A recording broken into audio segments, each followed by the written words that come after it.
Hello, everyone, and welcome to your first video lecture, where I'm going to be giving a brief overview of the history of Unix and Linux, how they came to be, why they're useful now, and I'll also give you an introduction to some of the most important commands to learn. So, have you ever felt like there's gotta be a more direct way to interact with your computer? I mean, we have our mouse, and we're able to click buttons and open applications, click on links. In fact, if you have something like a MacBook or a similar type of computer, you might even have access to a voice assistant where you can simply tell it what you want it to do and it'll attempt to do that. Well, there actually is a more direct way to interact with your computer, which is called the command line. By learning the command line, you're essentially learning the native language of your machine. So, on one hand, we have the graphical user interface, which is commonly called the GUI. So, that might just be you launch your messages app and you see all of the texts that have been sent and that you've received. That would be the graphical user interface. You're not seeing the actual code or raw data. So, this is most likely your comfort zone because it's the most intuitive and probably you've used it for most of your life. But there is an issue, which is that it's kind of an indirect way of communicating with your computer. So, on the other side, you have something called the CLI, or the command line interface. Here, you're able to talk to your computer by typing commands. It's pretty much a direct conversation, and that's what makes it so powerful because you're telling your computer exactly what you want, and there isn't really any guesswork involved. So think about it this way. A graphical user interface can be compared to a TV remote. You can definitely do things like changing the channels or adjusting volume and accessing various menus, but the command line is like having the service technician's toolkit. So you can do everything that the remote can do, plus a lot more customization. And once you get the hang of it, you can do it much faster. Now, this whole idea of Linux and operating systems like Linux and Unix is not really new. It's been getting better and better and has been around for more than 50 years at this point. So you can kind of think of Unix as the grandfather of modern operating systems.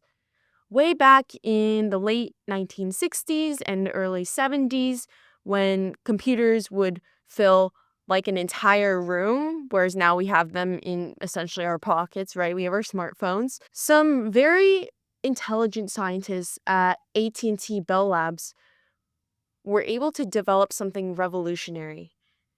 They wanted to create an operating system that was elegant, but also powerful and able to run on different types of hardware. And here's what's special about Unix. It actually was not something that they tried to keep private. It was distributed in source code form, which means that people could actually see how it worked and were able to modify it because they were given access to the exact code. This resulted in two major branches. Firstly, the AT&T workers continued developing what became known as System 5, and then at UC Berkeley, people created their own version called BSD. But from a practical standpoint, you might be wondering, well, how do I know that Unix will work on another system? Like, it works on my computer, but there's that age-old computer science joke of it. It worked on my machine. That's where something called POSIX comes in. And it's probably one of the most important concepts that you'll encounter in the world of Unix and Linux. POSIX stands for Portable Operating System Interface, and it was created to solve the exact problem that we just discussed.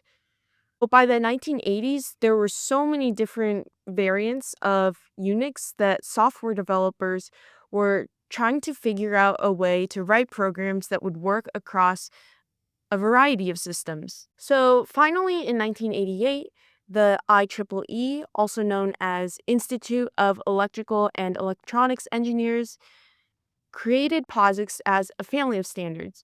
So you can kind of think of POSIX as like a universal grammar system for Unix-like systems. And here's why that matters to you. When you learn commands on a Linux/Unix system, you're actually learning POSIX standard commands. So this means that when you later encounter something like a Mac OS terminal or another POSIX compliant terminal, the commands you know will work in the exact same way that you learn them. So this standardization is part of what makes Unix and also Linux, which we'll get into, so powerful for professionals because you're able to learn a portable set of skills that transfers across platforms, companies, and even time horizons. So as I mentioned, we also have this thing called Linux. So let's fast forward to 1991. There was a Finnish computer science student named Linus Torvalds. So he's working on his own operating system kernel, and he just decides to make it completely free and open source. And that kernel actually became Linux, which is so insane to me. I mean, if you think about it, one person's project in probably a university dorm room eventually became the foundation for everything, pretty much. So, from your Android phone or the servers running so that you can watch Netflix. And that leads me to a technicality that I'd like to point out, which is that when we say Linux, we're technically talking just about the kernel. The complete operating system is called a Linux distribution, or you might hear it distro for short. And you've got a variety of Linux distributions such as Ubuntu, Red Hat Enterprise, etc. For an overview of operating systems, an operating system is essentially that core software layer that sits between people and programs and the computer's hardware. So it gives us a safe and standardized way to use hardware without every single program having to manage devices directly. Users interact with the operating system by doing things such as running applications, and the operating system is also able to handle their requests, such as opening files, printing, saving things, etc. Application programs also rely on the operating system for its services, such as file management, memory, networking, and many more things. Finally, programmers target operating system APIs, which an API is an application program interface. And essentially, the benefit here is that programmers will write code one time and be able to run their code on any machine that supports the operating system. The operating itself manages a variety of things, including the CPU, which stands for Central Processing Unit, and it's kind of like the brain of a computer or electronic device in general, because it's responsible for interpreting and executing all of the instructions from software and also controlling the machine's other components to perform tasks. The operating system also manages something called memory. And this is basically a short term, high speed workspace.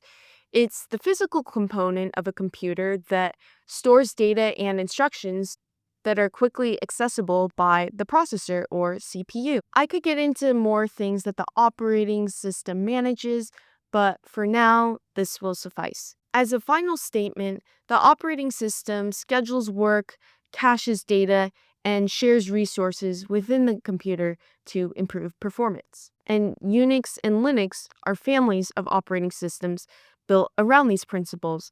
Another common operating system that you might already know about is Apple's Mac OS. So just to give you another sort of visual overview of the layers of a Unix system, we've got down here on the bottom layer, the hardware. So this is the physical computer, including the CPU, memory, hard drive, even the keyboard and monitor.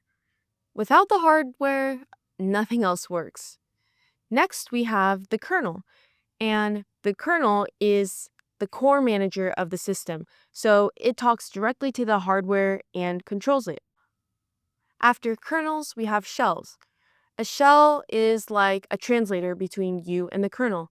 So you'll type commands, which we'll learn shortly, and the shell passes them to the kernel and then shows you the results. Finally, we have us, or the users. You're able to access the system through user mode. As users, we do things like running programs, writing files, and giving commands. All right, this slide has a lot of the history behind shells. So if you're interested in that, feel free to read the slide more in depth. But for time's sake, what you need to know is that the shell is a program that interprets or understands the commands that you type. All right, so let's learn how to use shell.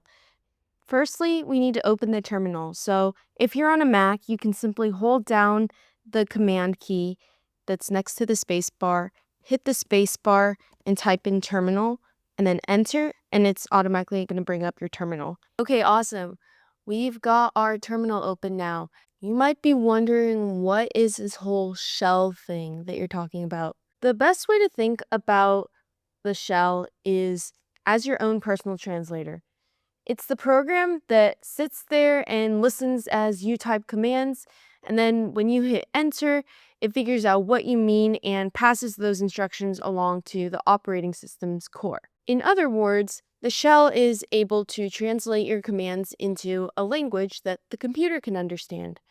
The most common shell in Linux is called bash, which actually stands for Born Again Shell. Little fun comp sci pun. Anyways, seeing this black screen might be a bit daunting at first. It can kind of feel like, where am I? What is this terminal thing you speak of?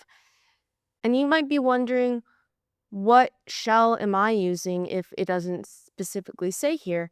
Well, what you can do is type the word echo and then $ shell in all caps, enter, and it will show that I am using ZSH. So you can see our output is bin/ZSH. And this is totally fine. It's probably going to be the default if you're using a Mac. You can kind of think of the difference between using Z shell, which is indicated by ZSH, and bash as the American English versus British English.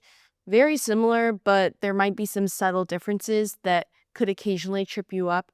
So for consistency's sake, let's all use bash. To get to bash, you can simply type bash, and now it is going to be using bash. As you can see here, this part might change a little bit depending on what computer you're working on. Now you might have noticed if you type echo shell, it's going to show bin/bash. Now technically this echo $shell command shows what your configured login shell is. So if you want to see the actual shell that you're using, just type in echo $0. And when you hit enter, you should see bash, which is the current window. Now you might be wondering, okay, we're in bash shell. What else is going on? I mean, it's a blank black screen, right? Well, what we can do now is type something called pwd and hit enter. pwd stands for print working directory. What it just printed here was the working directory, which is essentially the address that you're at in your computer's file system. So you can think of the file system as a giant library, and you can't be everywhere at once. So print working directory, or PWD, is like looking up and seeing that the sign says, say, science fiction, third floor, aisle J. So it gives you a reference point. Next up, we have the command ls, or list. And when I type ls and hit enter, it's going to show all of the contents of my current directory. So as you can see, you'll probably have some content similar to mine, such as downloads, document, desktop, etc. And then I have some that are just personal to me because I was working on those projects in the current directory of users/Devin. So going back to the library analogy, typing ls is essentially asking the question, what's on this shelf? But here's the cool thing. You can actually modify these commands with options. So as I just showed you, Typing ls gives you a simple list of files, but if you want to type something like ls-l, this extra -l option is going to give you a long list with way more details like permissions and file sizes. So let's try hitting enter and see what happens. So as you can see, now it's going to show all of my files, but with what permissions I have. So for example, let's go through one. We have drwxr. The D just simply shows that it's a directory, so I have essentially a folder with potential subfolders in it and eventually files. The R stands for read. That means that I can read any file within this directory. The W means I can write, and the X means that I can execute commands. I'm going to move on now for time's sake. Another thing that you can do is type ls-a, and what that's going to do is show all the files, even the hidden ones. So as you can see, I have a lot of different files that are hidden. For example, if you're familiar with GitHub, I have a .git config, etc. And these files normally wouldn't be shown unless you've configured your computer to show them by default. Another thing that you can do is combining options. So if I wanted to do ls-al, it's going to list all of those hidden files here, but also include all of those extra details like read, write, and execute permissions. This is a pretty big and important concept to grasp. You have your base command, and you also have these little options to change how it behaves. So ls being the base command, and then a and l being those add-ons. Now, you might be thinking, that it sounds like there are a lot of different commands like ls, and so many options and ways to customize it. How could you possibly memorize all of this or be able to survive? Because believe it or not, people were able to use Bash before ChatGPT existed. There was a big secret as to how they were able to do this, and it wasn't by memorizing. I'd say one of the most powerful commands, if not the single most powerful, you will ever learn is man, which is short for manual. Anytime you're curious about what a command does or what its options are, you just type man followed by the command's name. So, for example, typing man or man and ls and hitting enter is going to show you everything having to do with the ls command. In order to scroll, you can use the space bar, and that's going to take you to different pages of the manual.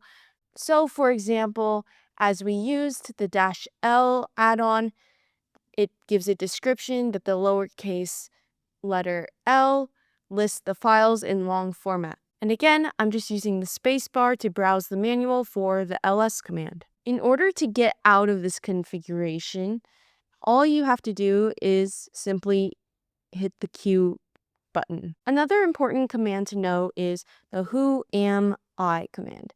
So when I hit enter, it's going to show you what user or what account is being used.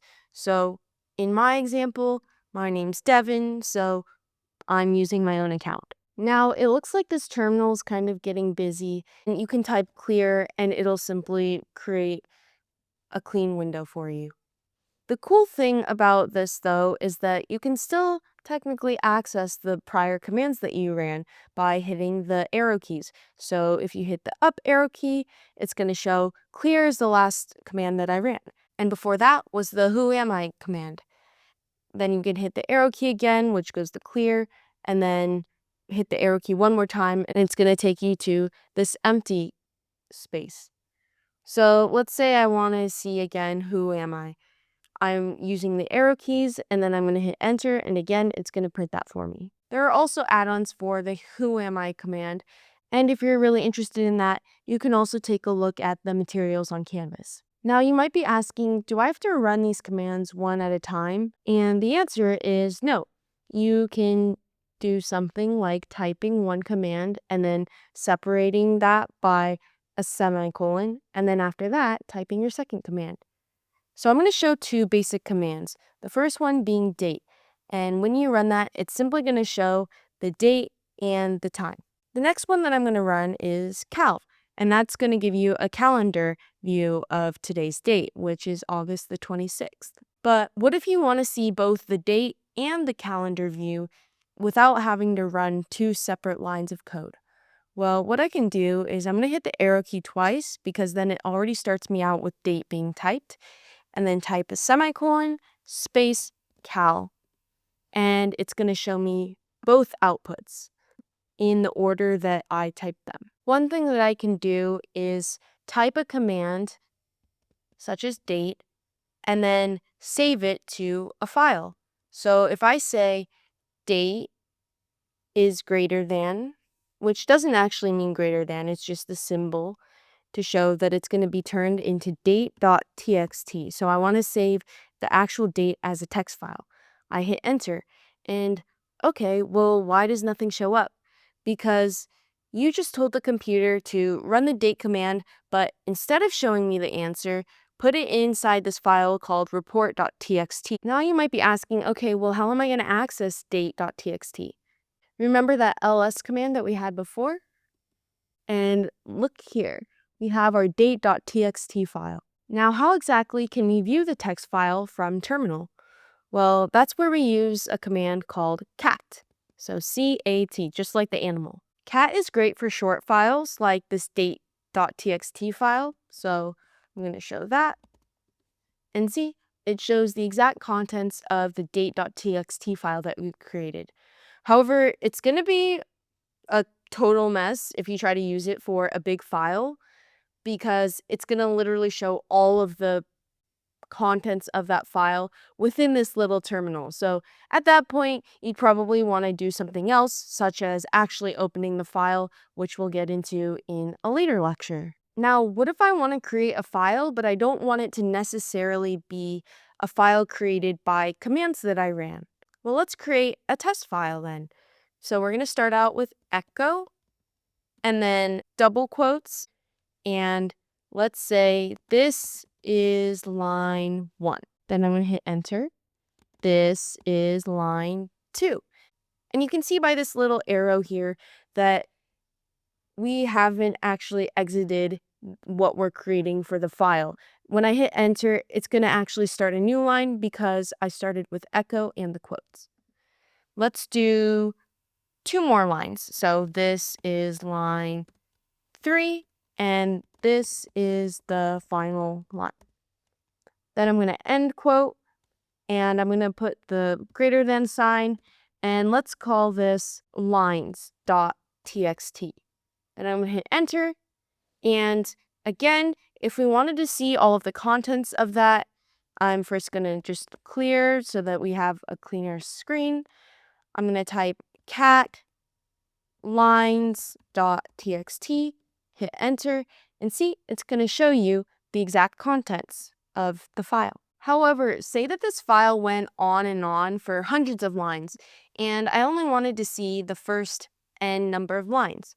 By default, if I type head, it's going to show me the first 10 lines of the file. So I type head lines.txt, and it's showing me the entire file because the file is not greater than 10 lines. But say I only want to see the first 2 lines of the file. Well, that's where another add-on comes in terms of our shell commands. So I can type head, and then -n is going to allow us to show how many lines we want. So 2, and then lines.txt, and it's just showing us those first 2 lines. But what if we want to get the last 2 lines? Can you guess what the command might be? I'll give you a hint. A coin has 2 sides, right? There's a head and there's a tail. You got it. I'm going to type tail and then the exact same thing, 2 lines.txt, and it's going to output the last 2 lines. So this is line 3 and this is the final line. This isn't doing anything to the lines.txt file, it's simply showing us its contents. Oh, another tip is also that you can use your left and right arrow keys to go over, and you can edit these lines. Now, I know you might be wondering, why can't I just point and click like I do everywhere else? Why do we need to use these shell commands? And you're absolutely right that you can use a graphical interface with Linux. They're quite nice, but if you're going to work with things such as servers, which is pretty much inevitable in any tech career, you'll often find yourself working with systems that don't have graphical interfaces at all. Plus, as I mentioned before, once you get comfortable with the command line, it becomes incredibly powerful and makes you more efficient. For example, say you're a developer and you need to find all files in your project containing a specific function name. You could open each file individually, or you could just use the command line tools to search through dozens of files in seconds or less, and then save the results for later review. All right, so we've officially gone beyond just the clicks in your computer. You've learned the basic grammar of a new language, which is commands, and options, so those add-ons, such as the ls-l. These options are like adjectives, and you've essentially started a direct conversation with your computer. Just something to keep in mind, everyone feels overwhelmed when they first encounter the command line. I did for the longest time. I avoided it at all costs, but once I got a bit more comfortable with it, I realized how much time it saved me. As a reminder, please don't worry about memorizing everything. I want you to focus on building familiarity. And again, remember that we have our handy dandy man command, which can show us what each command does if you get lost.